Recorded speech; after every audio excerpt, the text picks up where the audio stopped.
আসসালামু আলাইকুম। আজকে আমি পাবদা মাছের রেসিপি দেখাবো আপনাদের। তো আমি এই জায়গায় নিয়ে নিছি পেঁয়াজ, রসুন, জিরা এবং কাঁচামরিচ, তৈল। হালকা একটু যেহেতু তৈলটা গরম হয়ে গেছে, হালকা একটু পানিও দিয়ে দিছি।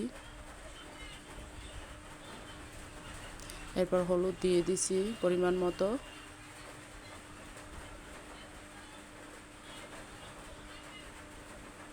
মরিচও দিয়ে দিছি পরিমাণ মতো। তারপর আবারও একটু পানি দিয়ে নিছি, ভালোভাবে মশলাটা মেশানো হয় যাতে করে। মশলা না কষালে কোনো কিছুই ভালো লাগে না। মশলা যত কষাইবে অতই ভালো লাগবে খাইতে।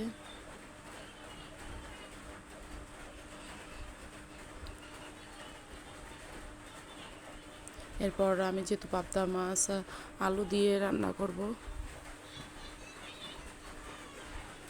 লবণটা দেওয়া হয় নাই, তো আমি দিয়ে দিছি।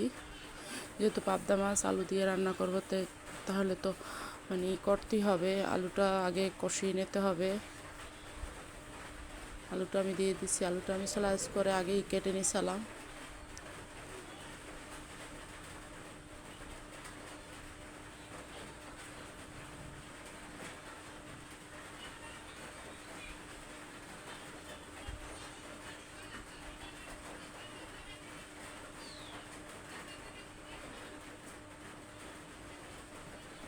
সুন্দরভাবে এই হয়ে গেছে মনে হয়।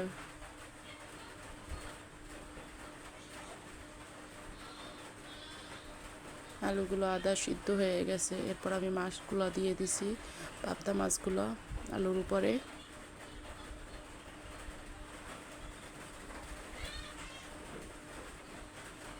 আসলে কি, নদীর মাছ বাচ্চারা পছন্দ করে এবং আমিও পছন্দ করি পাবদা মাছটা, আর বাচ্চারাও খায়।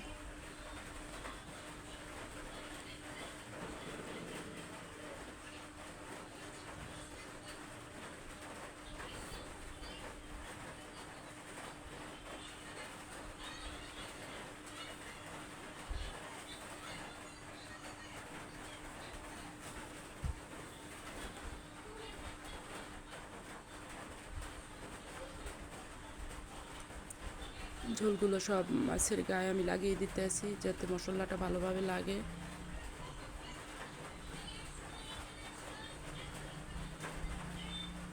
যাই হোক, আজকের রেসিপিটা কেমন হয়েছে আমাকে অবশ্যই জানাবেন কমেন্ট করে, এবং একটা লাইক দিতে ভুলবেন না, এবং সাবস্ক্রাইবও করবেন আমার এই চ্যানেলটায়।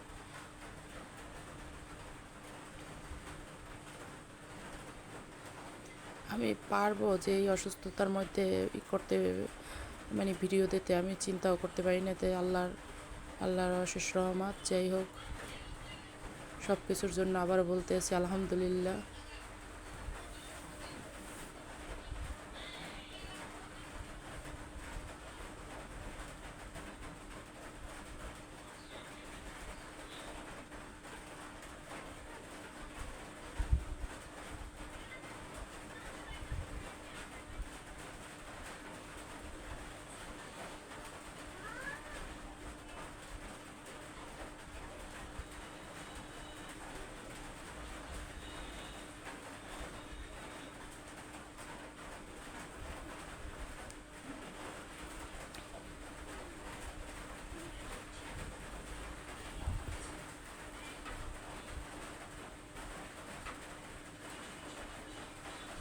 আমার রেসিপিটা, পাবদা মাছের রেসিপিটা মনে হয় লাস্ট পর্যায়ে হয়ে গেছে। আর বেশিক্ষণ লাগবে না।